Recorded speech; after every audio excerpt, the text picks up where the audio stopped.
Slimy, hairy, spooky. Nobody's got better monsters than Hollywood, and behind every good zombie is a team of talented artists. Discover 4 stories to show you another side of the scariest creatures of the film industry. I've been shot on the street, stabbed in prison, been a victim of a slashing, twice actually, dead in the morgue, died in a supermarket from overeating. My name is Ali Murhi. I am an actor and I have played a dead body on several occasions. The director usually tells you to hold still. Try your best to hold your breath. It's good to slow your breathing down beforehand, kind of like yoga or meditation. Played a corpse in the morgue on Law and Order, laying down on cold metal while you're practically wearing nothing. It's bone chilling, to say the least. You can take short breaths, but they still don't want to see your chest going up and down at a distance. They're like, wait a second, you sure that guy's dead back there? He's breathing. Whenever you end up dying on camera or playing dead on camera, it brings you to another emotional state. Normally people don't think, if I was shot or stabbed, what would I do? But once you're there and you're playing it, it's kind of a little traumatic. You feel bad for people when you see real people get hurt. You take it in a different, you see it in a different way.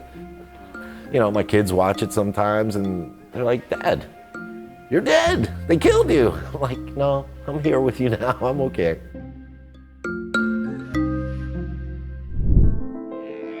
People ask me this, for my day job, isn't what you do tedious? As a stop motion animator, you're very conscious of time and of incrementally moving a three-dimensional object bit by bit by bit. Mad God is a stop motion film that I've been kind of making for like the last 30 years. There's nothing stopping me from continuing doing it, forever.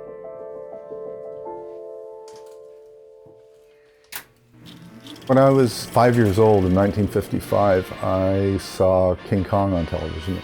As a stupid kid, I was just enthralled by Hollywood monsters. And that was really the thing that kind of kindled my appetite. Subsequently, over the years, I have worn many hats in the motion picture racket. I've been involved with Star Wars, the RoboCop series, Jurassic Park, Starship Troopers, on and on. One of the things that gives me a lot of pleasure is to make something, but the day job has certain requirements to it. Over the years, those requirements have become a lot more limiting. The Mad God project allowed me to just make this more pure thing that was kind of a form of therapy for me, as an antidote to my day job. It's a combination of live action and stop motion miniature sets in layers like a collage. For lack of a better term, it's a passion project. And things keep getting deeper and darker and odder.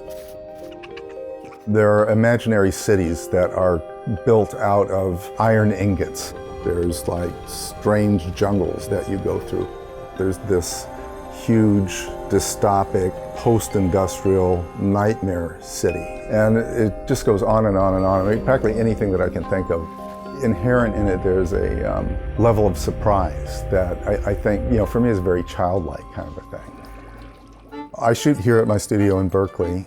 It's stocked with all kinds of stuff for all kinds of different electronic projects, woodworking projects, lights, cameras. So it's a huge toy box. All of the characters in Mad God are built by me.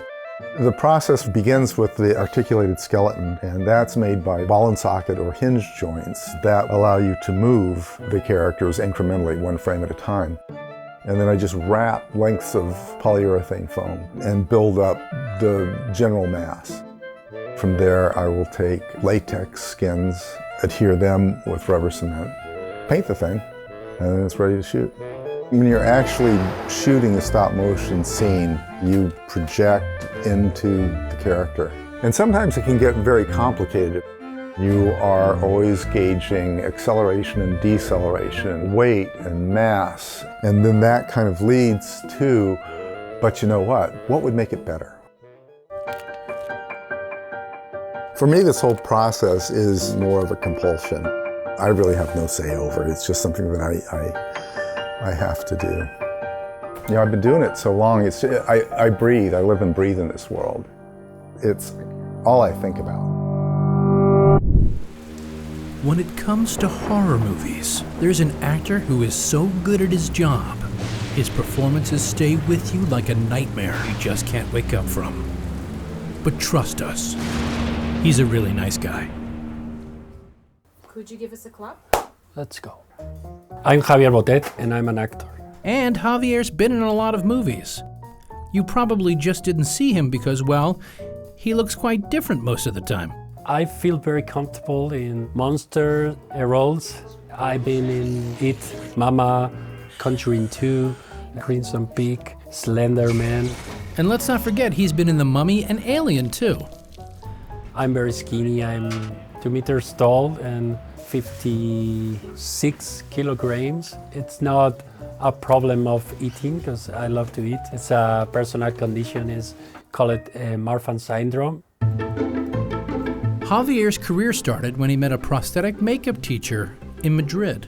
This led to Javier's first monster role in the movie Beneath Still Waters. That was my first makeup, my first work in a real movie. And well, after that, all the makeup artists start seeing my work and start proposing me in other roles. The last year I've been working in 8 or 9 different shows. There's gotta be some behind-the-scenes gossip then. Yeah, well, I was in Crimson Peak. I was out of all the makeup. And I was the last day with Guillermo del Toro. And I say Tom Hiddleston, and I said, okay, see you, it was a pleasure. And he said, who are you? So I say, I was your ex-wife's. Okay, yeah. Sorry, I didn't recognize you. But don't pigeonhole this guy. He might be a monster most of the time, but he's got dramatic range. Okay, guys, you ready? Really love what you do because it's going to be hard and long journey. Be prepared. You never know what's going to happen. Don't be shy. Don't let the fear paralyze you. So relax. You know what I mean? Woo! If I can ask for something, I would love to be a big Sith. I will rule the galaxy.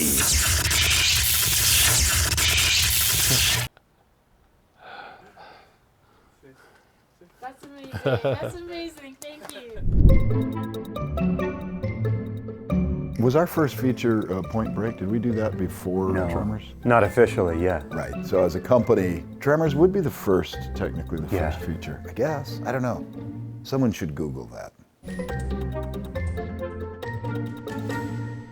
I would like to introduce you to Tom Woodruff Jr., who is the co-founder of Amalgamated Dynamics. I'd like to introduce you to Alec Gillis. He's the co-founder of ADI, home of the Oscar-winning creature effects team. When people think of practical effects creatures, you think of non-computer generated characters. We've been lucky to be involved with some of the biggest and best of those types of monsters. We did the worms in Tremors. We did the fat makeups on Tim Allen in the Santa Claus. All the practical animals in Jumanji. We've done the Alien, we've done the Predator. Starship Troopers. I wasn't done. Well, you can keep going, buddy. And of course, there's always the gorilla. Cut right now, that's perfect, right? Now we cut putting the gorilla costume. We started performing our own creatures because we both had this sort of observation of stuntmen, despite their talents and their skills, them going into a creature suit and not really knowing how to make a creature suit work. It would be very weird for us to just say we're going to build something and then bring it to set and say, now what? Are you hungry? You want some food? Are you hungry? If you're a digital animator, you build the character and you follow through and you make it move and you bring it to life. So that's our philosophy, is the final step is performance, because that's where it lives. You want to try a little tiny piece? Here, go ahead, go ahead. What do you think? You want some more? Hey, listen, Listen, I can get you fresh bread. I can get you fresh bread. Tremors is an example of a film that was from the pre-digital era. And if you look at it, the practical effects, they've stood the test of time, and we're proud of that. Digital effects can do things that we can't possibly do. Practical effects have a presence to them that even the best CGI work gets close to but doesn't completely achieve.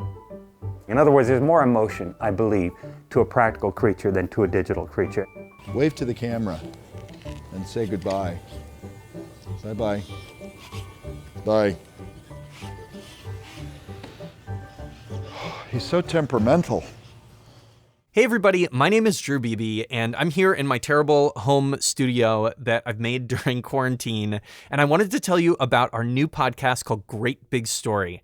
It's got more surprising and delightful stories just like this one, so head over to Apple Podcasts, to Spotify, wherever you get your favorite podcasts, and download Great Big Story.